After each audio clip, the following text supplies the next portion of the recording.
السلام علیکم ورحمۃ اللہ۔ آج کی ویڈیو میں آپ کے سوالوں کا جواب دوں گا، اور ایک ساتھی نے تو اعتراض کیا ہے، اس کے اعتراض کا بھی جواب دوں گا، اس لیے ویڈیو کو آخر تک دیکھیے، اس سے انشاءاللہ آپ کے سوالوں کا بھی جواب مل جائے گا۔ اور جن ساتھیوں نے سوال نہیں کیا ہے تو ویڈیو کو آخر تک دیکھیے، انشاءاللہ اس سے آپ کے علم میں بھی اضافہ ہو جائے گا۔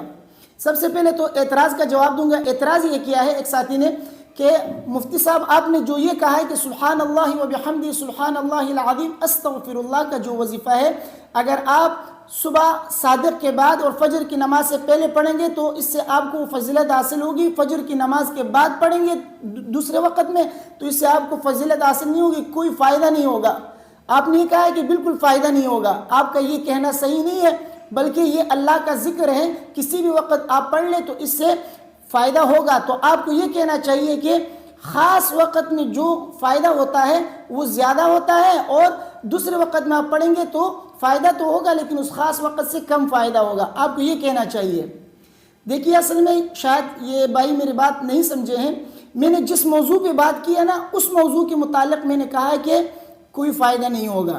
یہ نہیں کہا ہے میں نے کہ اللہ کا ذکر کرنے سے کوئی فائدہ نہیں ہوگا۔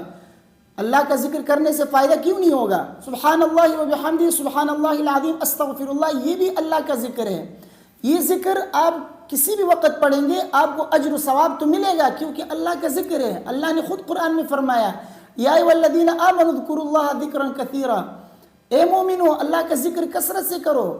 تو اللہ کا ذکر کرنے سے آپ کو اجر و ثواب ملتا ہے، اللہ کی رحمتیں اور برکتیں آپ پہ نازل ہوتی ہیں، آپ کو دلی اطمینان حاصل ہوتا ہے۔ تو میں کیسے کہوں گا کہ اسے کوئی فائدہ نہیں ہوگا؟ اصل میں جس موضوع پہ بات کر رہا ہوں نا کہ سبحان اللہ و بحمدہ سبحان اللہ العظیم استغفر اللہ، اس کے پڑھنے سے نبی کریم صلی اللہ علیہ وسلم نے جو فضیلت بیان کی ہے کہ دولت آپ کے پاس دوڑ کر آئے گی، دنیا آپ کے پاس دوڑ کر آئے گی، یہ فضیلت آپ کو حاصل نہیں ہوگی، یہ فضیلت آپ کو حاصل نہیں ہوگی تو کوئی فائدہ نہیں ہوا نا۔ اس وجہ سے میں نے آپ سے کہا کہ اگر آپ فجر کی نماز سے پہلے پڑھیں گے تو آپ کو اس وظیفے کی جو خاص فضیلت نبی کریم صلی اللہ علیہ وسلم نے بیان کی ہے وہ آپ کو ملے گی۔ اگر فجر کی نماز کے بعد دوسرے وقت میں آپ پڑھیں گے تو آپ کو یہ فضیلت نہیں ملے گی، کوئی فائدہ نہیں ہوگا۔ یہ مطلب ہے کوئی فائدہ نہ ہونے کا کہ آپ کو وہ فضیلت نہیں ملے گی، باقی تو اجر و ثواب تو ملے گا۔ یہ تو میں نے اسی ویڈیو میں بھی کہا تھا، پچھلی ویڈیو میں، اور اس سے پچھلی ویڈیو میں بھی میں نے یہی کہا ہے کہ اجر و ثواب ملتا ہے لیکن جو خاص فضیلت ہے وہ آپ کو نہیں ملتی اگر آپ اس وقت میں نہیں پڑھیں گے تو۔ اب آتے ہیں دوسرے سوال کی طرف۔ دوسرا سوال یہ کیا گیا ہے کہ صبح صادق اور صبح کاذب میں فرق کیا ہے؟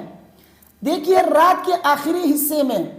صبح ہونے سے پہلے جیسے ہی صبح ہو جائے تو مشرق کی جانب سے مغرب کی طرف یوں لمبائی کے اندر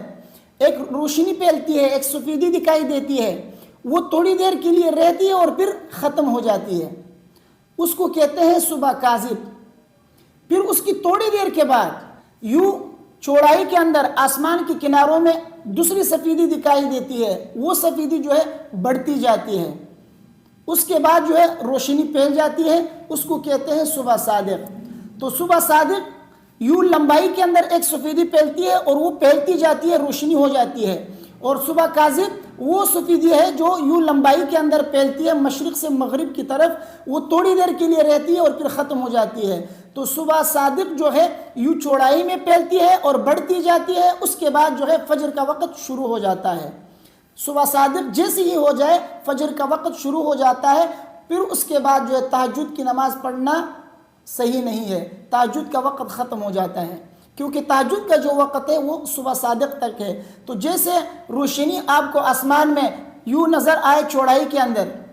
تو صبح صادق کا وقت نکل جاتا ہے، پھر فجر کا وقت شروع ہوتا ہے اور اشراق تک فجر کا وقت رہتا ہے، پھر کوئی نفل نماز پڑھنا صحیح نہیں ہے سوائے 2 رکعت فجر کی سنت کے۔ آپ فجر کی 2 رکعت سنت پڑھ سکتے ہیں، اس کے علاوہ کوئی سنت نماز کوئی نفل نماز آپ اس وقت میں فجر کے وقت میں صبح صادق کے بعد آپ نہیں پڑھ سکتے۔ اب صبح صادق اور صبح کاذب کے اندر جو فرق ہے، یہ فرق جو ہے آپ کو شہروں کے اندر کرنا مشکل ہو جاتا ہے۔ ویسے عام طور پہ جو اذانیں ہوتی ہیں فجر کی، یہ رمضان شریف چونکہ آ رہا ہے تو رمضان کے اندر جیسے ہی صبح صادق ہوتا ہے فجر کی اذانیں شروع ہو جاتی ہے، آپ کو معلوم ہو جاتا ہے کہ صبح صادق ہو گیا۔ لیکن رمضان کے علاوہ عام دنوں کے اندر فجر کی اذان صبح صادق کے کافی دیر کے بعد دی جاتی ہے، یعنی صبح صادق ہونے کے کافی دیر کے بعد 20 منٹ آدھا گھنٹے کے بعد جو ہے اذانیں دی جاتی ہے فجر کی، تو وہاں پر جو ہے آپ کو یہ مشکل ہو جائے گا کہ صبح صادق ہو گیا یا نہیں ہو گیا، تو آپ نہیں سمجھ سکیں گے۔ تو اس لیے شہروں کے اندر جو ہے ویسے اس کا فرق کرنا مشکل ہو جاتا ہے، تو آپ کیلنڈر دیکھ لیں، اس میں جو ہے صبح صادق کا وقت لکھا ہوتا ہے، اس کے اعتبار سے آپ تہجد کی نماز پڑھ سکتے ہیں، ٹھیک ہے۔ اب آتے ہیں تیسری سوال کی طرف۔ تیسرا سوال یہ ہے، ایک بہن نے سوال کیا ہے کہ میں استغفار پڑھتی ہوں لیکن آگے جو استغفار سے آگے جو کلمات ہیں وہ مجھے یاد نہیں ہے، تو میں وہ نہیں پڑھتی، تو کیا میرا استغفار کرنا صحیح ہے یا نہیں؟ دیکھیے، اصل میں آپ کا مقصد کیا ہے؟ اگر آپ کا مقصد یہ ہے کہ میں استغفار پڑھتی ہوں، استغفار استغفار استغفار، تو یہ غلط ہے، اس طرح آپ نہ پڑھیں۔ اور اگر آپ کا مطلب استغفار سے استغفر اللہ کہنا ہے کہ میں استغفر اللہ پڑھتی ہوں، آگے جو استغفر اللہ کے بعد جو کلمات ہیں وہ نہیں پڑھ سکتی، وہ مجھے یاد نہیں ہے، تو پھر جو ہے کوئی مسئلہ نہیں ہے، آپ کا استغفر اللہ پڑھنا بھی صحیح ہے، کیونکہ یہ بھی استغفار کہلاتا ہے۔ لیکن کوشش کریں، چونکہ استغفر اللہ یہ بھی استغفار ہے لیکن یہ مختصر استغفار ہے، جو افضل استغفار ہے اور بہتر استغفار ہے، جس میں آپ کو ثواب بھی زیادہ ملتا ہے، وہ ہے استغفر اللہ الذی لا الہ الا هو الحی القیوم واتوب الیہ، اور اسی طرح استغفر اللہ ربی من کل ذنب واتوب الیہ۔ یہ دو استغفار جو ہے کوشش کریں آپ اس کو یاد کریں۔ اگر آپ کو یاد نہیں ہے تو آپ جب تک آپ کو یہ استغفار یاد نہ ہو، ان میں سے کوئی ایک جو بھی آپ یاد کرنا چاہیں، ان دو میں سے کوئی ایک جو بھی آپ یاد کرنا چاہیں، آپ اس کو جو ہے